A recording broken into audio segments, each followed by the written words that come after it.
본 방송에서 제공하는 부동산 정보는 투자 판단에 대한 조언입니다. 방송에서 제공하는 부동산 물건의 가치, 가격 상승 및 가격 하락에 대해서는 방송사에서 보장하지 않습니다. 헤드라인 뉴스입니다. 정부가 재건축 사업의 마지막 걸림돌로 꼽히는 재건축 안전진단 규제를 풀어주기로 했습니다. 앞으로 안전진단 평가를 할 때 안전성보다는 얼마나 낡고 불편한지를 더 중점적으로 따지게 됩니다. 이번 규제 완화로 서울 목동 등 재건축에 진전이 없던 곳 상당수가 수혜를 볼 것으로 예상됩니다. 한국부동산원 전국 주간 아파트 가격 동향에 따르면 이번 주 서울의 아파트 가격은 0.59% 떨어졌습니다. 앞서 2012년 5월 시세조사 이후 가장 큰 낙폭을 기록한 겁니다. 서울의 아파트 가격은 지난 5월 말 이후 28주 연속으로 하락 중이며 벌써 5주 연속으로 역대 최대 낙폭을 기록한 것이기도 합니다. 국토부에 따르면 지난 8일 오전 10시 기준 시멘트는 전날 18만 톤이 운송돼 평년 같은 달과 비교해 96%를 기록했습니다. 레미콘도 35만 7천 세제곱미터가 생산돼 평년 동월 대비 71%를 회복했습니다. 이에 따라 28개 현장의 공사가 재개됐습니다. 다만 전날 기준 139개 건설사의 전국 1,626개 공사 현장 중 902개는 여전히 공사가 중단된 상태입니다.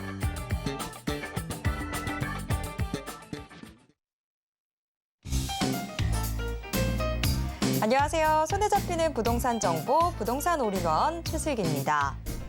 재건축 안전진단 관련 규제가 약 5년 만에 대폭 완화됩니다. 안전진단 통과에 최대 걸림돌로 여겨지던 구조 안전성 비중이 축소되고 공공기관의 적정성 검토가 사실상 사라지거나 최소화되면서 30년 이상 노후단지의 재건축 사업 추진이 활발해질 것이라는 관측이 나오고 있습니다. 자, 오늘도 부동산 올인원과 함께 하시면서 맞춤 투자 계획 슬기롭게 세워보시길 바랍니다. 그리고 부동산에 대한 궁금증은 전화 상담 가능한 02-3153-2668번, 무료 문자 번호 013-3366-0110번으로 언제든지 문의 주시길 바랍니다. 부동산 올인원 생방송은 지금 유튜브로 함께 하실 수 있습니다. 유튜브에서 서울경제TV 검색하신 후에 실시간 스트리밍 방송으로 함께 해주세요. 참고로 본 방송에서 제공해드리는 정보는 투자 판단에 대한 조언일 뿐 해당 부동산의 가치와 수익률을 보장하진 않습니다. 또 서울경제TV, 서울경제신문은 당사의 브랜드입니다. 서울경제증권TV와 서울경제TV 손실복구팀과는 무관하며 이외 유사 상호명에도 주의하시길 바랍니다. 자, 그럼 부동산 올인원 지금 시작합니다.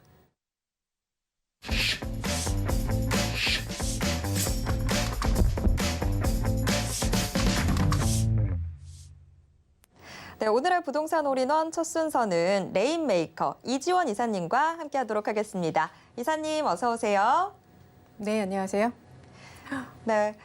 자, 이제 어느덧 연말이 다가오고 있습니다. 시간이 언제 이렇게 지나갔나라는 생각이 드는데요. 하지만 부동산 투자에 관심 있는 사람이라면 지금 연말이라고 해서 막 쓸쓸함 이런 걸 느낄 겨를이 없습니다. 연말이 다가오면서 굉장히 중요한 이슈들, 우리가 짚어봐야 되는 이슈들이 불거지고 있기 때문인데요. 자, 그래서 오늘 이지원 이사님이 2022년 연말 부동산 투자 이슈, 부기 등기 증여, 주택 임대 사업제도 부활이라는 주제로 강의 준비해 주셨다고 합니다. 어떤 내용일지 지금부터 들어보겠습니다. 네, 여러분 이제 얼마 남지 않았습니다. 힘든 22년도가 지나가고 있는데 끝까지 우리가 주의를 기울여야 되는 일이 있습니다. 자, 주택 임대 사업자 분들은 특히 이제 주목을 하시길 바랍니다. 여러분들이 지금 문자나 이런 것들을 굉장히 많이 받으셨죠. 지금 지자체에서도 보내고 있습니다. 카톡으로도 막 오고 하는데 부기 등기를 꼭 해라 이런 얘기입니다. 2020년 12월 10일부터 법이 시행이 됐습니다. 그때 이후로는 이제 소유권 이전 등기를 하면서 법무사가 이 부기 등기를 같이 해줬을 겁니다. 하지만 그 이전에 여러분이 이제 등기를 하셨던 이런 주택 지금 임대 주택들은 부기 등기가 안 되어 있는 것들이 있을 수 있습니다. 그렇기 때문에 지금 주택 임대 사업자 등록증을 꺼내놓고 한번 등기부 등본을 떼 보시길 바랍니다. 특히 이제 어느 기준으로 보시냐면 2020년 12월 10일 이전에 등록하셨던 그러한 주택임대에 대해서도 부기 등기가 거의 안 되어 있을 가능성이 굉장히 많습니다. 그렇기 때문에 이게 지금 올해 얼마 남지 않았죠. 12월 9일까지 이 부기 등기를 완료해야 됩니다. 도대체 부기 등기가 뭔데?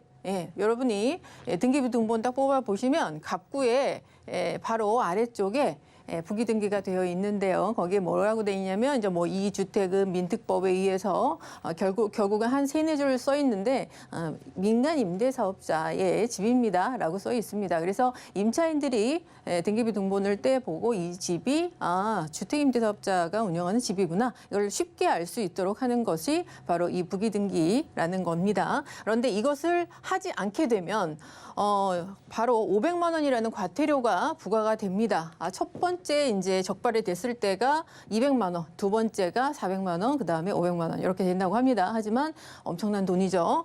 그리고 12월 9일까지 신청을 하라는 게 아니라 12월 9일 날 등기부 등본을 떼봤을 때 거기 부기 등기가 완료가 되어 있어야 된다는 점을 꼭 주지를 하시기 바라고요. 여기서 조금 이제 좀 논란이 되고 있는 것은 이제 단기 임대가 없어졌는데 지금 뭐 이제 며칠 안 되고 그러니까 올해 뭐 이제 말소를 앞두고 계신 분들이 계십니다.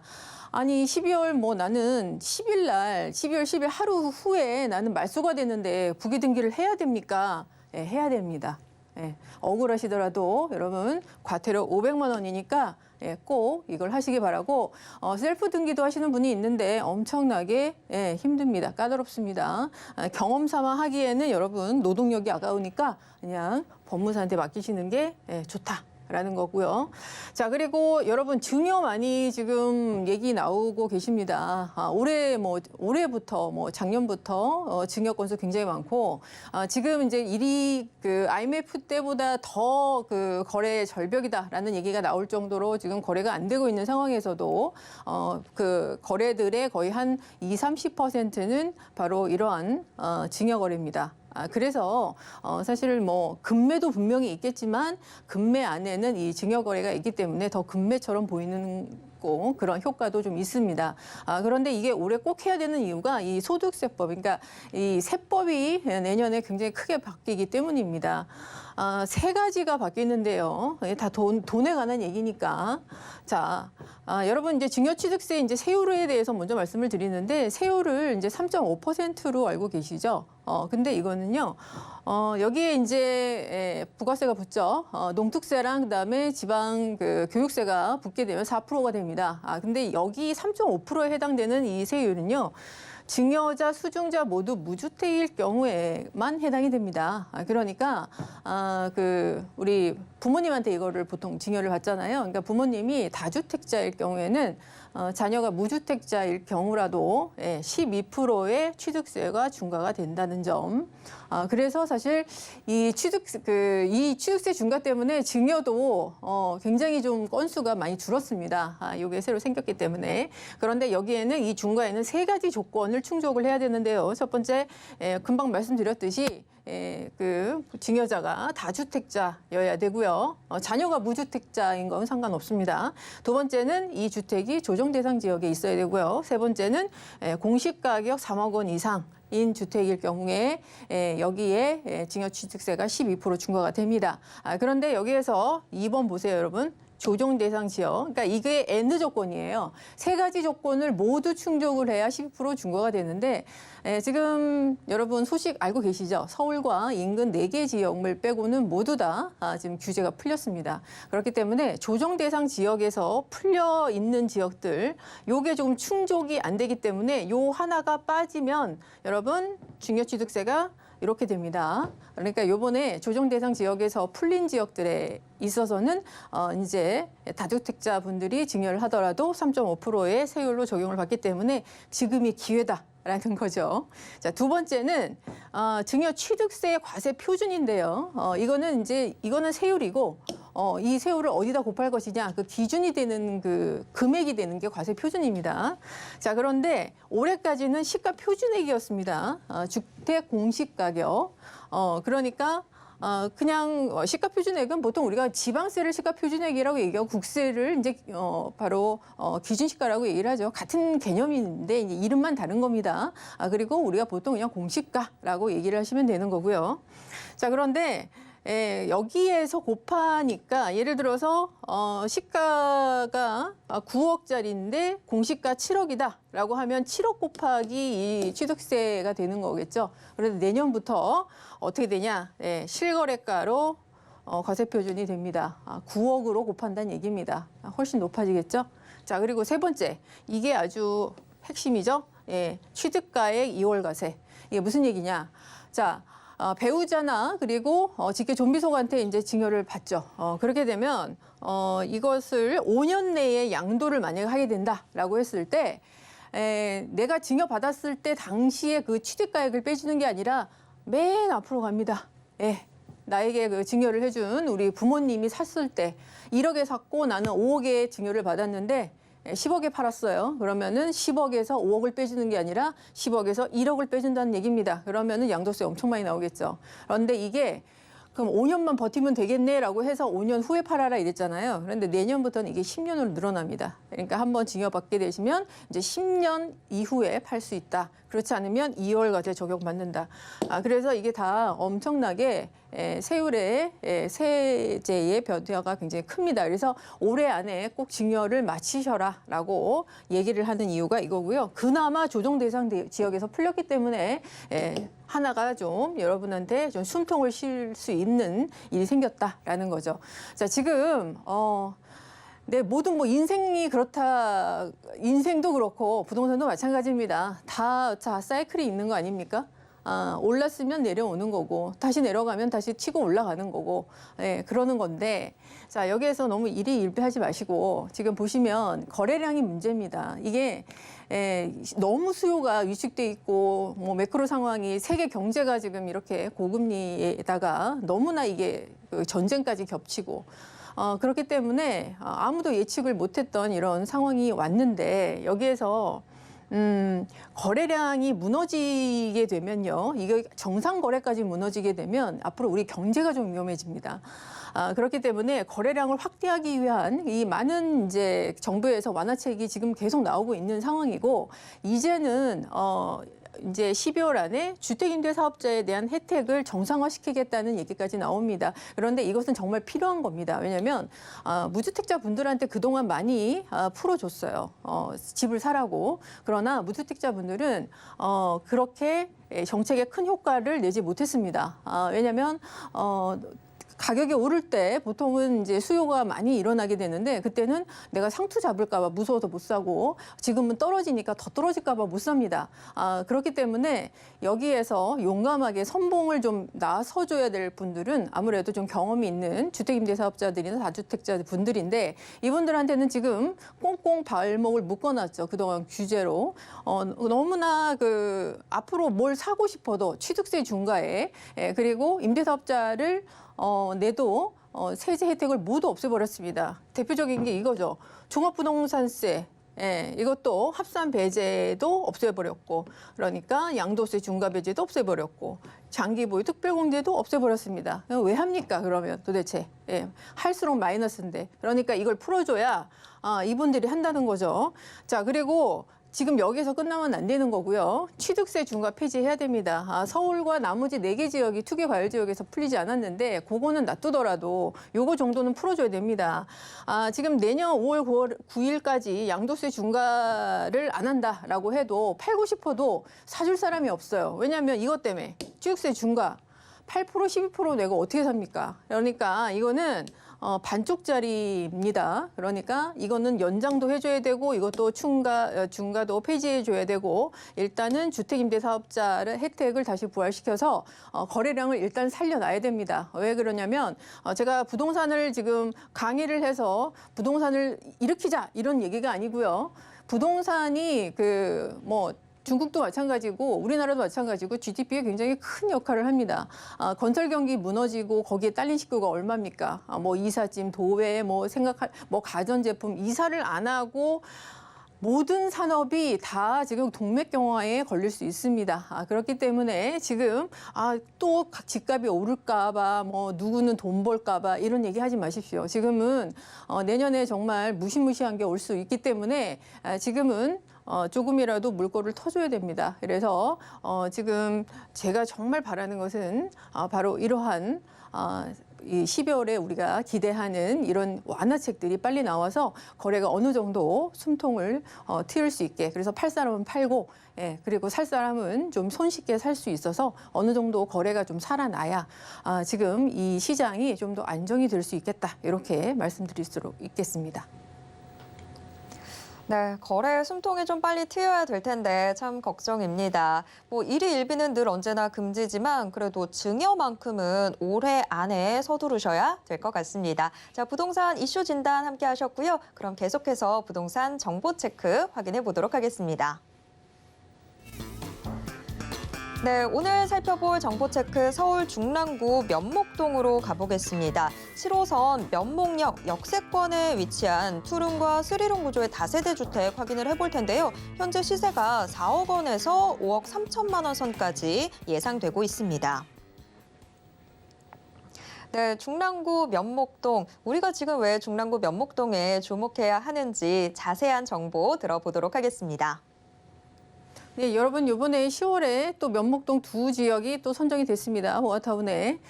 자꾸 이렇게 면목동에 지정을 해주는 이유가 있다고 제가 말씀을 드렸죠. 가장 적합하고 그리고 여기에 중점적으로 사업을 하기 때문입니다. 이런 기회를 놓치지 말라는 제 말씀이고요.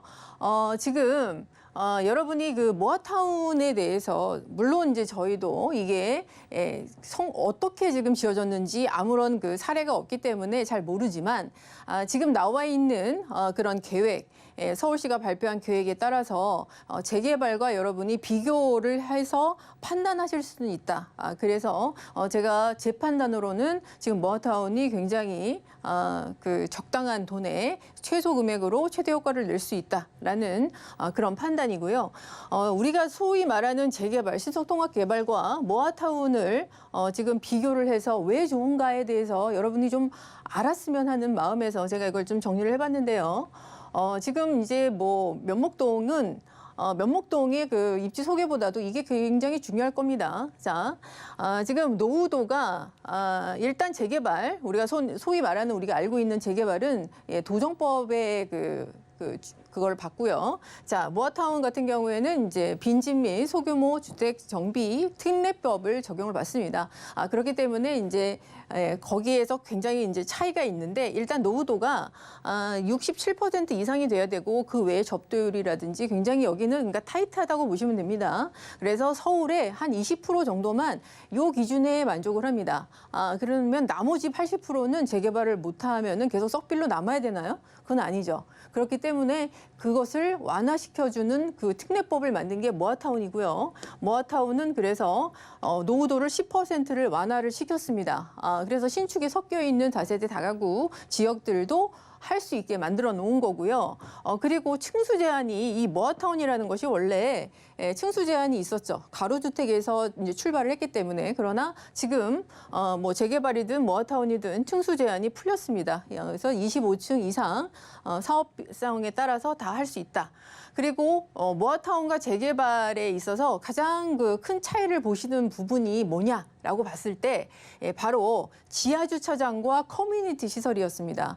모아타운은 지금 이게 나홀로 아파트로 지어지니까 지하 주차장도 없고 커뮤니티 시설도 없고 그러면 아파트 가격이 오르지 않잖아요. 이렇게 하셨잖아요. 그런데 이거 블록 단위로 묶어서 같이 하게 되면 어떻게 되냐? 네, 지하 주차장을 설치를 할 수 있고 그리고 커뮤니티 시설도 이런 공동 이용 시설도 모두 갖출 수 있게 그게 만든 것이 모아타운입니다. 오히려 더 나가 볼까요? 여기는 그 구역 안에 아예 지하 전체를 통합 개발을 해서 지하 전체를 다 지하 주차장으로 만들 수도 있습니다. 그렇기 때문에 오히려 이게 더 잘 만들면 더 센 거죠, 여러분. 네, 그렇기 때문에 이런 부분에 있어서 이제 단점을 보완했다라고 보시면 되겠고요. 자, 재개발은 아무도 안 도와줍니다. 내 돈으로 해야 됩니다. 돈 빌려서. 근데 모아타운은 국가, 시비, 구비가 최대 350억 지원이 들어갑니다. 물론 이제 한 지역에만 하는 건 아니겠지만 일단은 지원비가 있다는 거. 그러면 뭐 공용 시설들 이런 것들을 내 돈 들이지 않고 나라에서 또는 국가 지자체에서 준다라는 얘기죠. 자, 그리고 용적률 부분에 있어서도요. 용적률이 높아야지만 좋은 점이 있죠. 예, 사업성 높아지고 그리고 그만큼 아파트 건립 세대수가 늘어납니다. 그런데 보통 재개발은 180에서 200% 정도가 용적률을 받습니다. 왜 그러지? 이러지 않을 텐데. 예, 왜 그러냐면 여기는 재개발은 약 30%의 기부 체납이 의무적으로 있고요. 그리고 임대주택을 지어야 되는 의무가 있기 때문입니다. 여기서 빠지는 거죠. 그런데 모아타운 같은 경우에는 기본 250%부터 시작합니다. 법정 최고율부터 시작을 하고 종상향되면 300%까지. 예, 그리고 여기는 기부 체납의 의무가 없습니다. 빠지는 게 없다는 얘기죠. 그리고 임대주택도 의무사항이 아닙니다. 물론 용적률을 더 받기 위해서는 뭐 임대주택을 지어도 됩니다만 의무사항이 아니라는 거, 그게 중요한 거고요. 자, 금융비용 여기가 굉장히 중요하죠. 돈 빌려서 해야 되는데 사업비를 지금 금리 굉장히 높게 가고 있죠. 예, 사업비 대출이 뭐 이게 지금 확정은 아닙니다만 계속 높아질 수도 있죠. 4.5부터 시작해서 지금 거의 8%까지 얘기가 나오고 있는데, 자, 모아타운은 어떠냐? 네, 허그 자금이 정책 자금을 하게 되면 최소 1.5%의 저리부터 시작을 하는데, 최근에는 좀 이제 금리가 높아졌으니까 뭐 2.2%까지 좀 높아졌다고 하지만 어쨌든 간에 굉장한 차이죠, 지금 여러분. 그리고 총 사업비의 70%까지 이주비 포함해서 대출을 저리로 해줄 수 있다. 이게 모아타운의 장점입니다. 내 돈 많이 안 들어간다는 얘기죠. 자, 이주비 대출. 이거 걱정하시는 분 되게 많아요. 이주비 대출 어떡하지 나중에? 자, 지금 우리 LTV가 40%로 잡혀 있죠. 예, 그래서 재개발은 40%밖에 안 나옵니다. LTV. 그런데 이주비 대출 여기서는 모아타운은 80%까지 나오고요. 그리고 50%는 또 게다가 무이자입니다. 더 필요하신 분은 유이자로 30%까지 추가로 받으실 수 있다. 대출로 저리로 내 사업을 할 수 있다. 굉장히 큰 거죠. 그리고 사업 기간이 최대 이제 재개발은 보통 10년에서 15년 걸립니다. 왜냐하면 여기는 일시철거하고 뭐 해야 되기 때문에 그만큼 뭐 이해관계가 많고 그렇죠. 그런데 여기는 5년 정도의 목표를 갖고 있는데 뭐 좀 더 늦어질 수 있습니다. 그리고 최대 2개 주택밖에 못 하는데 여기는 최대 3주택에다가 상가까지 또 줄 수 있는 뭐 이런 상황입니다. 그래서 이 모아타운에 대해서 여러분이 알고 가시는 게 좋고요. 이번에 2차 지역들 3차 지역보다는 2차 지역이 아무래도 분양가가 싸겠죠. 그래서 요 지역들을 여러분이 보시라라는 얘기고요. 이미 추진위가 7군데가 세워져 있습니다. 그리고 상봉역에 GTX 들어오시는 건 알고 계시죠? 그리고 동부간선도로에 또 이런 지하화 사업들로 인한 강남 접근성, GTX C노선과 B노선의 접근성 이런 것들, 특히 이제 청량리역과의 면목성 연결성, 청량리역은 어디입니까? 이제 앞으로 강남, 제2의 강남입니다. 그래서 여러분이 오늘 보실 것은요, 4억에서 5억 3천까지 투룸, 쓰리룸 이렇게 보실 수 있고, 임대가 이제 2억 8천에서 3억 9천까지 해서 실제 투자 금액이 1억 3천에서 1억 5천 정도 이렇게 아주 소액으로 여러분께서 투자하실 수 있다. 이렇게 보시면 될 것 같습니다. 네, 중랑구 면목동 소개 잘 들었습니다. 이지원 이사님의 1:1 무료 전화 상담도 준비되어 있는데요. 이 서울 정비사업 소액 투자를 주제로 한 1:1 무료 상담이 전화로 진행됩니다. 참여 원하시는 분들은요, 02-3153-2668번으로 문의 주시길 바랍니다. 자, 오늘 알찬 정보 소개해 주신 이지원 이사님과는 여기에서 인사 나누도록 하겠습니다. 이사님 고맙습니다. 네, 감사합니다. 네, 방금 만나보신 부동산 정보 체크는 네이버 TV의 SNTV 부동산 사람들을 통해서 다시 보실 수 있습니다. 지금 화면으로도 한 번 더 정리해 드릴게요.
부동산 시장을 올바르게 이해하기 위해선 정확하고 빠른 정보는 필수겠죠. 오늘도 부동산 올인원과 함께 하시면서 부동산 시장의 최신 정보 모두 확인해 보시길 바랍니다. 자, 부동산 올인원 이번 순서는 부동산계 메이드 퀸 박준영 소장님과 함께 하겠습니다. 소장님 어서 오세요. 안녕하세요. 네, 소장님 오늘은 우리 어떤 지역들 함께 두 지역 확인을 해볼까요? 네, 오늘은 덕은지구 그리고 답심리역 바로 앞에 있는 소액투자처 두 가지 지역 알아보도록 하겠습니다. 네, 오늘 살펴볼 곳들도 아주 투자 포인트 확실한 곳들인데요. 하나씩 확인해 보도록 하겠습니다. 우선 첫 번째 정보 체크 확인해 보겠습니다. 네, 오늘의 첫 번째 정보 체크. 우선 고양시 덕양구 덕은지구로 가보겠습니다. 개통 예정인 서부광역철도 덕은역 역세권에 위치한 상가와 지식산업센터로 시세는 3억 3천만 원에서 5억 8천만 원 선으로 예상되고 있습니다. 네, 고양시 덕양구 덕은지구. 저희가 위치해 있는 이 상암과도 상당히 가까운 곳인데요. 우선은 투자 포인트부터 먼저 좀 짚어봐야 될 것 같아요. 소장님, 투자 포인트 먼저 설명해 주시죠. 네, 덕은지구라고 하면은 사람들이 이제 상암 바로 옆에 붙어 있는 지역임에도 불구하고 이제 경기도 저 끝에 있는 지역으로 오해하시는 경우가 있는데요. 덕은지구는요, 바로 한강 옆에 붙어 있는 상암과 연계된 바로 옆에 있는 지역이다라고 볼 수가 있겠습니다. 그럼에도 불구하고 굉장히 저평가된 지역이기 때문에 지금 우리가 투자하시기에 가장 적기인 이제 지역이다라고 볼 수가 있겠고요. 지금 여기 범서울권이라고 되어 있는데요. 이제 서울에서 반경 2km 이내에 있는 지역 같은 경우에는 이제 11만 인구의 신도시에 이제 해당하는 이제 점수를 받을 수 있기 때문에 상암 바로 옆에 붙어 있는 서울의 바로 옆에 근접한 지역이 덕은지구다라고 보실 수 있겠고요. 덕은지구의 가장 큰 특징은요, 항아리 상권입니다. 상암의 바로 옆에 붙어 있지만 업무 시설이나 아니면은 만세대 규모의 이제 주거 시설이 이제 밀집돼 있는 곳이기도 하고요. 그에 비해서 상업 시설이 1.3% 정도밖에 되지 않고 있기 때문에 굉장히 독점 상권을 유지하고 있는 지역인데. 에 반해서 이제 업무 시설이 굉장히 이제 넓게 분포되어 있는데요. 업무 시설 같은 경우에는 이제 바로 옆에 상암까지 이제 퍼지지 않기 때문에 항아리 상권이라고 이제 볼 수가 있겠습니다. 그렇기 때문에 안정적인 임대가 가능한 지역이다라고 볼 수가 있겠는데요. 지금 이 지역 같은 경우에는요, 6,500세대의 이제 아파트들이 들어서 있고요. 그 이외에도 지금 이제 2,600세대의 아파트가 이제 추가적으로 생길 예정이기 때문에 인구 증가가 이제 확실시 되고 있는 이제 지역이다라고 볼 수가 있겠고요. 그에 따라서 그리고 그에 더해서 업무 시설이 굉장히 이제 넓게 대규모로 이제 또 분포가 될 거기 때문에 유동 인구 또한 증가하는, 그리고 여러 가지 개발 호재까지 끼고 있는 지역이다라고 볼 수가 있겠습니다. 지금 현재 굉장히 저평가된 지역이기 때문에요, 높은 기대 가치가 지금 기대되고 있는 지역인데요. 교통이라든지 일자리 인프라가 이제 기존에 지금 만들어지고 있지만 더 이제 많이 이제 신설이 될 예정이기 때문에 앞으로 더욱 더 기대가 되는 지역이다라고 볼 수가 있겠습니다. 네. 제가 바로 그런 사람이었던 것 같아요. 서울밖에 모르는 서울 바보라서 사실 상암에서 일하기 전에는 고양시 지금 이 덕양구 덕은지구가 좀 경기도 저쪽 깊숙한 곳에 있는 건 아닌가라는 생각을 했었는데 사실 상암에서 상당히 가까운 곳입니다. 자, 일단 투자 포인트를 먼저 들어봤는데요. 그러면 고양시 덕양구 덕은지구 입지는 어떻게 되는지 자세한 정보 들어보겠습니다. 네, 덕은지구 입지라고 하면요, 지금 이 지역이 덕은지구가 되겠고요. 상암 바로 옆에 위치하고 있습니다. 키로수로는 뭐 2km 정도라고 보시면 되겠고요. 마곡까지는 3km 반경 이내에 있습니다. 아시겠지만 마곡 같은 경우에는 이제 업무 시설이 굉장히 밀집돼 있는 지역이고요. 광명이나 쥐밸리 그리고 여의도까지도 굉장히 연계성이 뛰어난 지역인데요. 지금 상암 DMC 지역에 이제 디지털 미디어 밸리라고 해서 이제 덕은지구와 연계되어 있는 이제 개발 호재들이 있는 이만큼 바로 옆에 덕은지구, 상암 그리고 마곡지구 세 가지 이제 지역이 굉장히 연계성을 띄어서 앞으로 이제 추가적인 발전이 그리고 개발이 이제 예정이 되어 있는 지역. 지역이다라고 볼 수가 있겠습니다. 아까 말씀드렸다시피 이제 11만 신도시 규모의 이제 서울에 이제 영향권을 받는 지역이다라고 말씀을 드렸는데요. 지금 주변의 창릉 신도시라든지 향동지구 같은 경우에는 아무래도 서울과의 거리가 2km가 넘기 때문에 그러한 이제 지리적 위치를 좀 인정받기가 힘든 데에 반해서 덕은지구 같은 경우에는 굉장히 가까운 위치에 위치하고 있기 때문에 입지적으로 굉장히 뛰어난 곳이다라고 볼 수가 있겠고요. 지금 이제 전체적으로 6,500세대 정도의 규모의 이제 아파트 단지들이 다 들어섰고 지금 이제 입주하고 있습니다. 입주장이기 때문에 전세가도 굉장히 낮다라는 장점을 가지고 있고요. 지금 굉장히 많은 입주를 원하는 유동 인구들이 굉장히 이제 몰려들고 있는 지역이다라고 볼 수가 있겠습니다. 지금 이제 한강변을 따라서 업무지구가 대규모로 들어서고 있는데요. 지금 이 업무타운 같은 경우에는 한강을 바라볼 수 있는 사무실을 원하는 이제 대규모의 이제 유동 인구가 이제 이 덕은지구로 몰려들고 있다라고 볼 수가 있겠고요. 한강 바로 앞에 위치하고 있고 그리고 한강 공원을 끼고 있기 때문에 굉장히 수요가 많다라고 볼 수가 있겠습니다. 창릉 신도시 그리고 상암 DMC 마곡지구 같은 이제 업무 시설들의 가장 중앙에 이제 위치하고 있는데요. 이거의 이제 장점은 뭐냐면 창릉 같은 경우에는 첨다 4차 산업 그리고 마곡은 바이오 그리고 이제 이 상암 같은 경우에는 미디어 업종들의 이제 밀집 지역인데요. 이 세 가지 이제 업무 밀집 지역의 가장 정중앙에 위치하고 있기 때문에 여기에 수요가 옆으로 분산이 됐을 때 가장 큰 혜택을 받는 지역이 덕은지구다라고 볼 수가 있겠습니다. 또한 여의도 같은 경우에는요. 지금 이제 우리나라에서 가장 부상이 될 두 가지 지역 여의도와 용산에서 이제 여의도 같은 경우에는 굉장히 이제 덕은지구와의 연계성이 뛰어난 덕은지구 같은 경우에는 한강을 끼고 있고 도로적으로 굉장히 이제 위치가 진출입이 굉장히 용이한 지역에 위치하고 있거든요. 그래서 이제 여의도와 그리고 용산과의 이제 지리적 거리 그리고 연계성적인 측면에서도 굉장히 뛰어나다라고 볼 수가 있겠고요. 지금 이제 덕은지구에서 아무래도 이제 자유로 그리고 강변북로 가양대교 그리고 월드컵대교 서울 문산도로 같은 이제 도로적인 이제 도로와의 연계성이 굉장히 좋은 지역이다라고 볼 수가 있겠는데요. 자유로까지는 300m 그리고 가양대교까지는 500m 거리에 이제 연계성을 가지고 있기 때문에 진출입이 굉장히 용이한 지역이다라는 이제 장점을 띠고 있지만 지금 현재 이제 역은 없습니다. 2030년도에 이제 덕은역이 개통될 예정인데요. 대장 홍대선으로 홍대까지 가는 역이 2030년도에 개통이 된다라고 한다면은 그때 돼서는 이제 대중교통 또한 굉장히 좋아지는 지역이다. 그리고 미래 가치가 굉장히 기대되는 지역이다. 그렇기 때문에 지금은 아직까지는 저평가되어 있다라고 볼 수가 있겠고요. 지금 상암 이 덕은 대장 홍대선에서 상암역 그리고 덕은역이 이제 예정인데요. 이 중간으로 미디어밸리가 이제 들어오게 됩니다. 그랬을 때 상암 DMC 연계도시가 되는 거고요. 그리고 현재 지금 이제 만들어진 이쪽 업무지구는 굉장히 업무 비율이 높은 지역이다. 덕은지구에서 이제 주거 비율도 높지만 업무 비율도 굉장히 높은 지역이다라는 거를 이제 미루어 볼 수 있겠고요.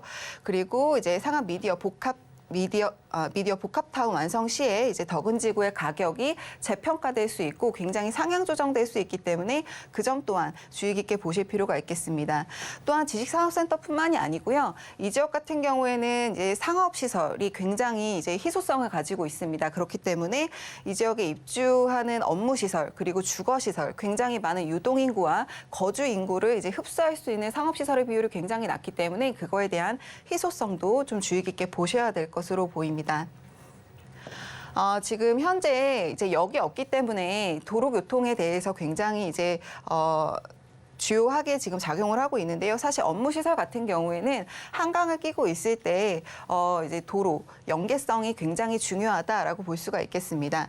그렇기 때문에 지금 여기 덕은지구에서 상암까지 그리고 마곡지구까지 창릉지구까지 그리고 도로교통을 따라서 여의도라든지 다른 이제 첨단 업무 시설 같은 경우에 연계성이 굉장히 좋은 편에 속하고요. 지금 여기 같은 경우에 여기 개발 완료된다라고 한다면은 대중교통 편의성도 증대될 것으로 기대가 되고 있기 때문에 현재는 굉장히 저평가되어 있지만 앞으로의 미래 가치가 굉장히 이제 무궁무진하다라고 볼 수 있겠고요.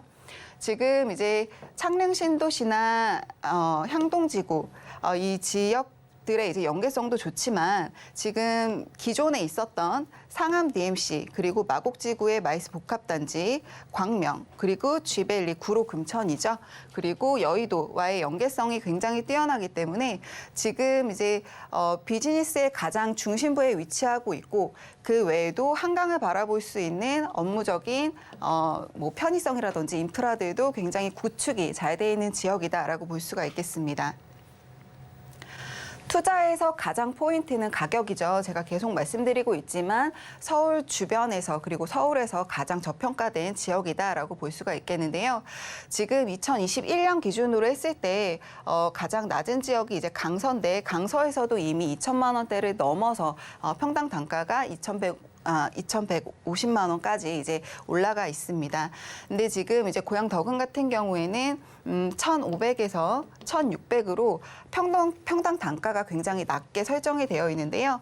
그만큼 이제 앞으로 올라갈 수 있는 지가에 대한 여지가 굉장히 많이 남아 있다라고 볼 수가 있겠고요.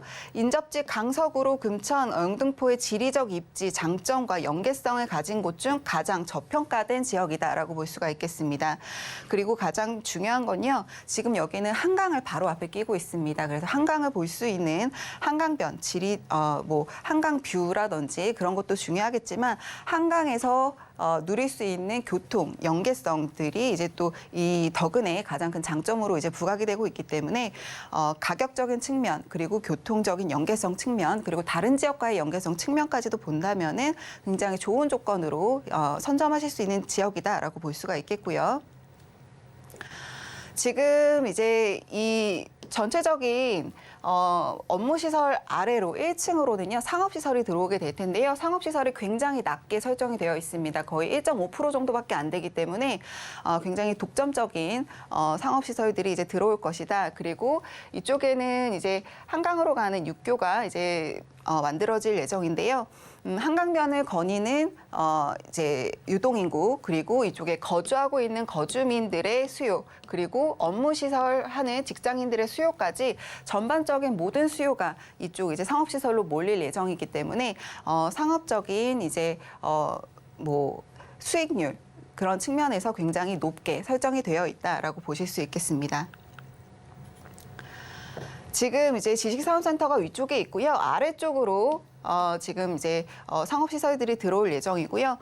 옆면으로는 이제 한강변을 끼고 있는 상업시설이 들어올 예정이기 때문에 이쪽으로 이제 유입되는 인구, 유동인구 그리고 한강변으로 산책 가는 인구 등등 여러 가지 이제 유동인구들이 이제 이 지역으로 밀집이 될 예정이고요.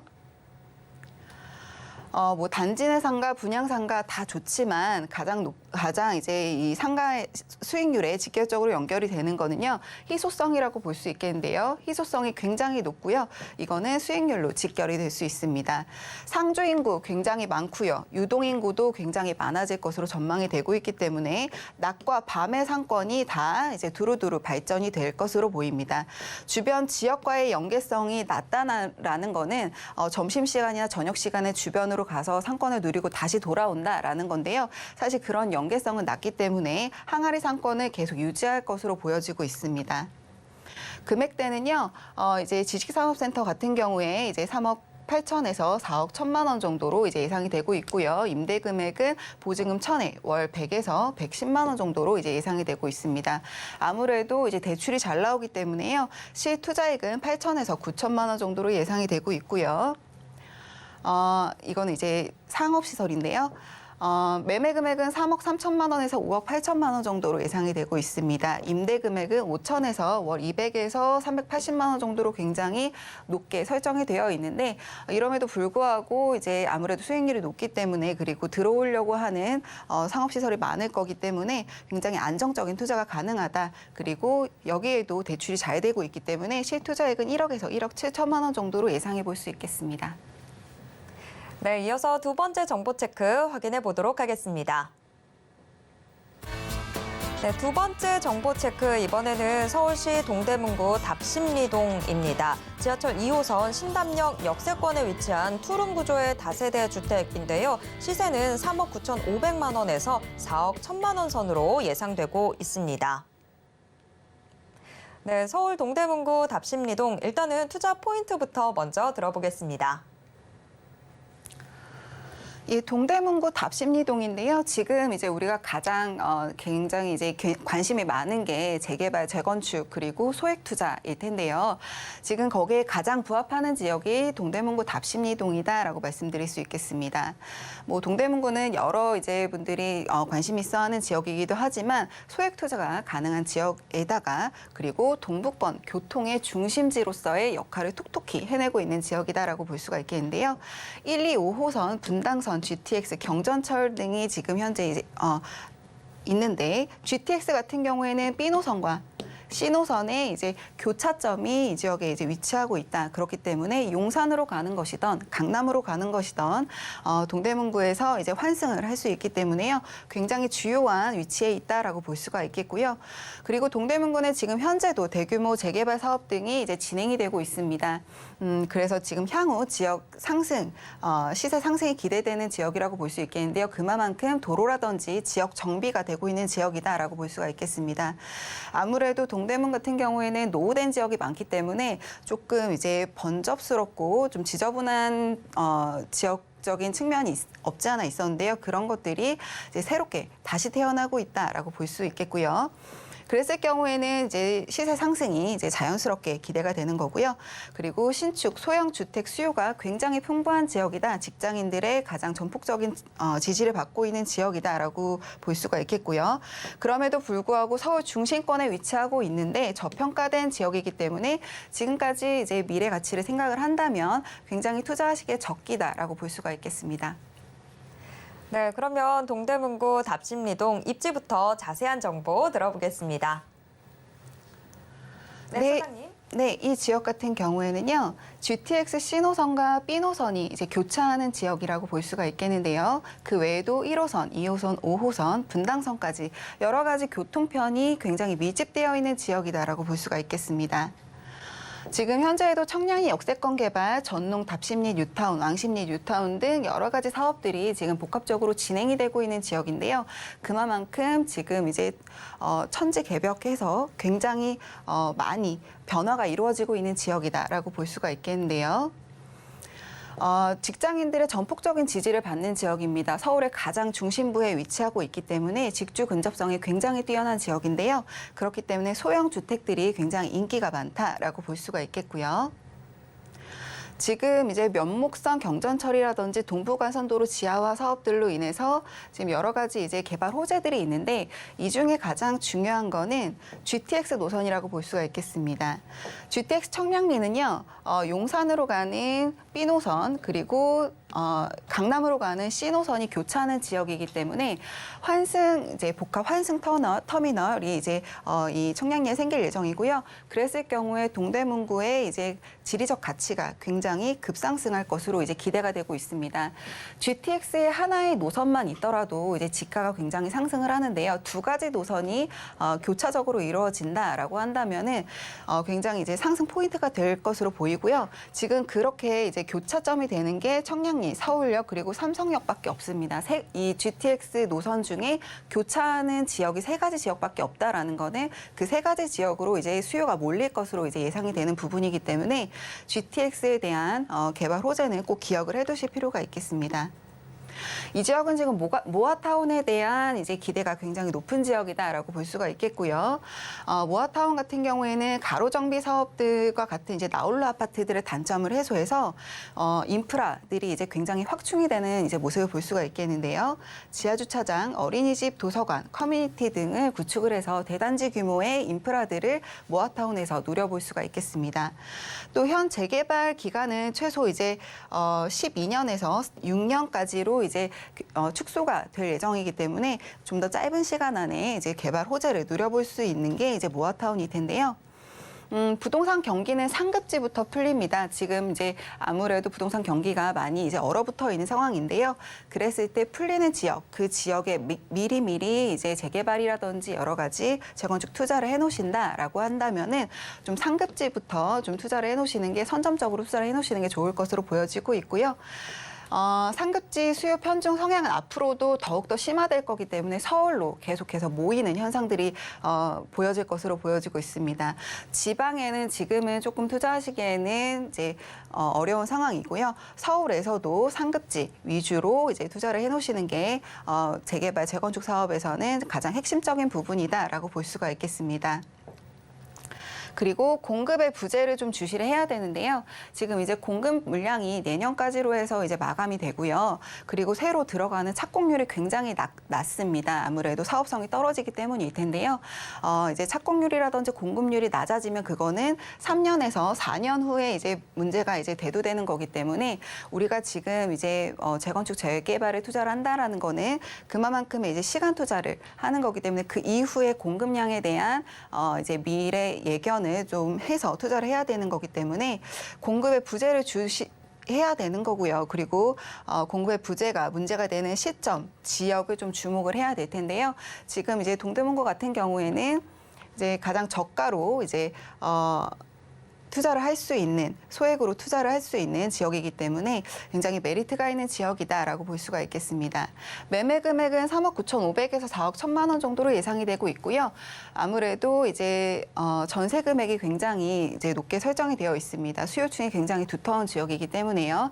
임대 금액은 2억 8천에서 3억 원 정도로 예상이 되고 있고요. 실투자액은 1억 원에서 1억 1,000만 원 정도로 예상이 되고 있습니다.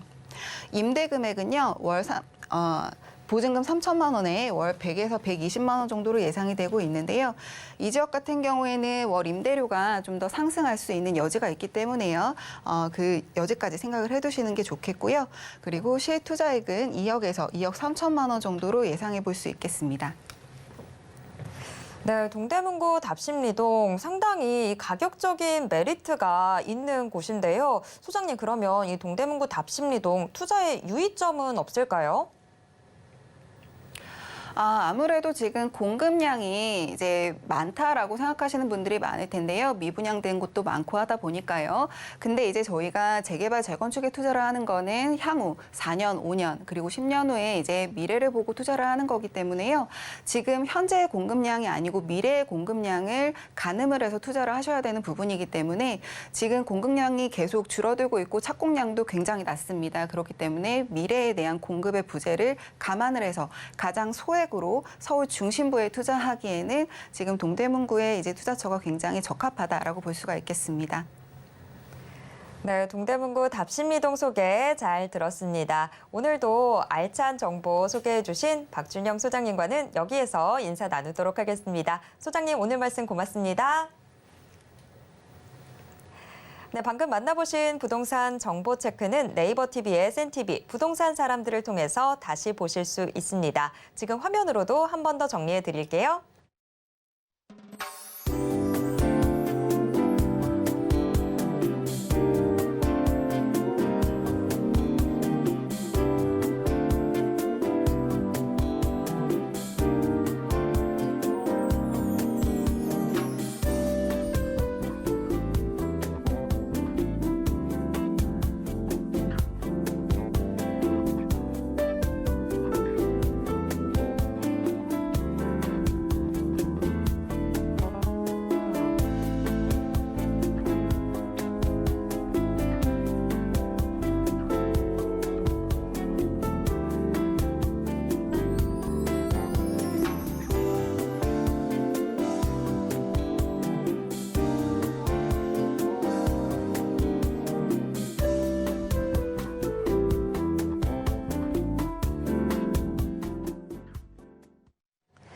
부동산 올인원에서 제공해드리는 정보는 투자 판단에 대한 조언일 뿐 해당 부동산의 가치와 수익률은 보장하지 않습니다.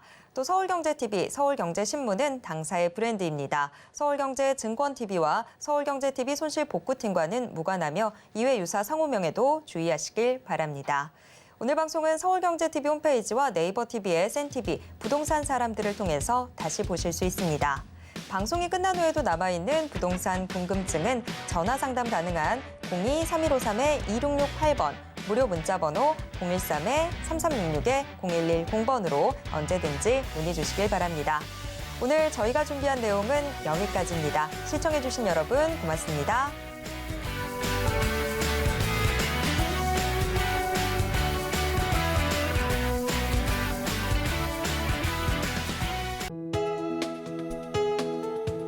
본 방송에서 제공하는 부동산 정보는 투자 판단에 대한 조언입니다. 방송에서 제공하는 부동산 물건의 가치, 가격 상승 및 가격 하락에 대해서는 방송사에서 보장하지 않습니다.